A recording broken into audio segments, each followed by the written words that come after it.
fine. Whatever.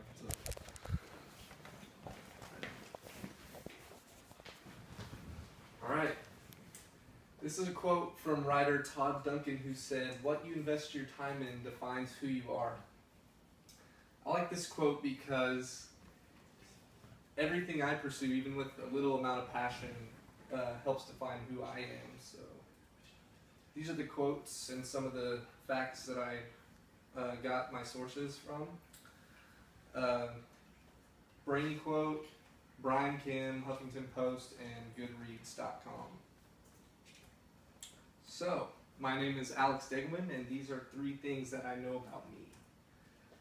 Music helps define who I am.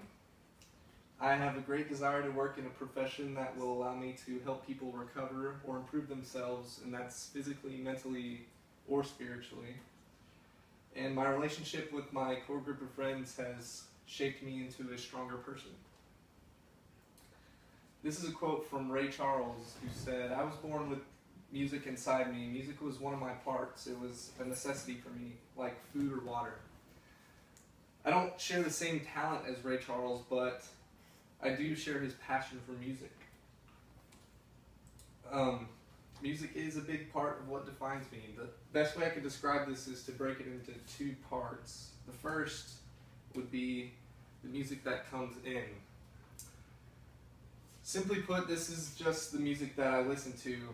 And when you ask somebody what kind of music they listen to, they usually say everything until you show them a Screamo song or a Broadway show tune and they're telling you to turn it off. When I say I listen to everything, I mean everything.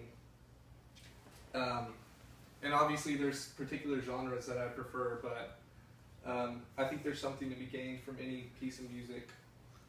And a lot of people would associate that with the lack of identity, but that is untrue. In my case, I like all kinds of music, and I understand the creativity and hard work it takes, and I appreciate what that artist is doing. This music has led me to a bunch of concerts where I met some of the most interesting people and where I have gained some of my most memorable times. The second way would be the music that comes out, and simply put, that would be the music that I create. When I was younger, I figured out that I was good at some instruments such as the guitar and saxophone and piano. And ever since then, my love for creating music has shaped me into a person in terms of who I hang out with and how I spend my time. And playing and writing music has become a huge passion for me. My next point leads me to a quote by Charles Dickens, who said, "No one is useless in this world who lightens the burdens of another." That leads me to helping people recover and improve themselves, and that includes physically, mentally, and spiritually. Helping others, I've always realized that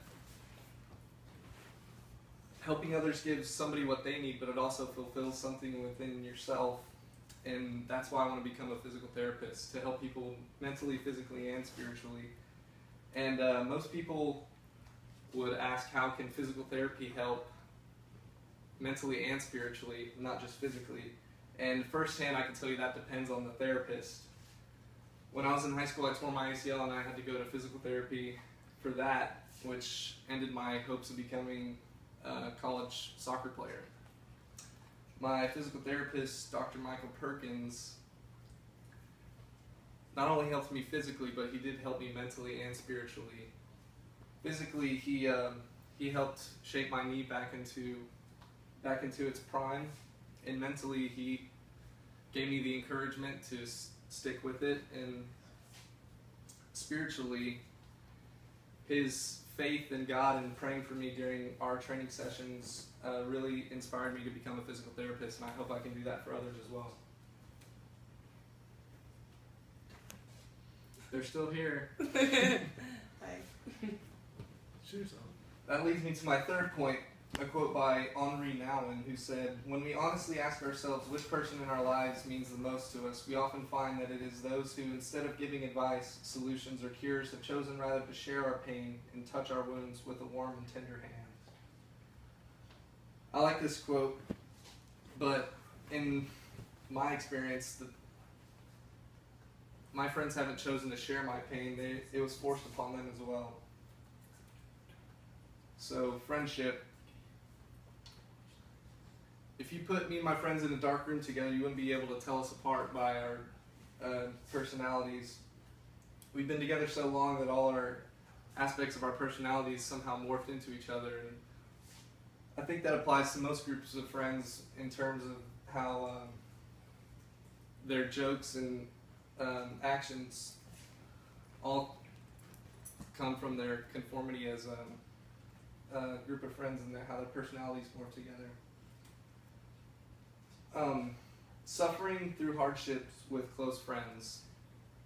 A couple years ago, we lost one of our best friends, and definitely changed us all. I remember a quote that somebody told me after the funeral, and they said, "God's shaping you into warriors."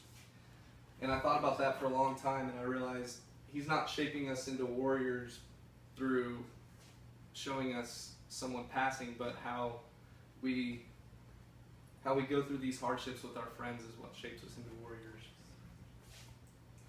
And I wouldn't be the same if it weren't for all these things. I'll conclude with a quote by Alan Watts, who said, "Trying to define yourself is like trying to bite your own teeth."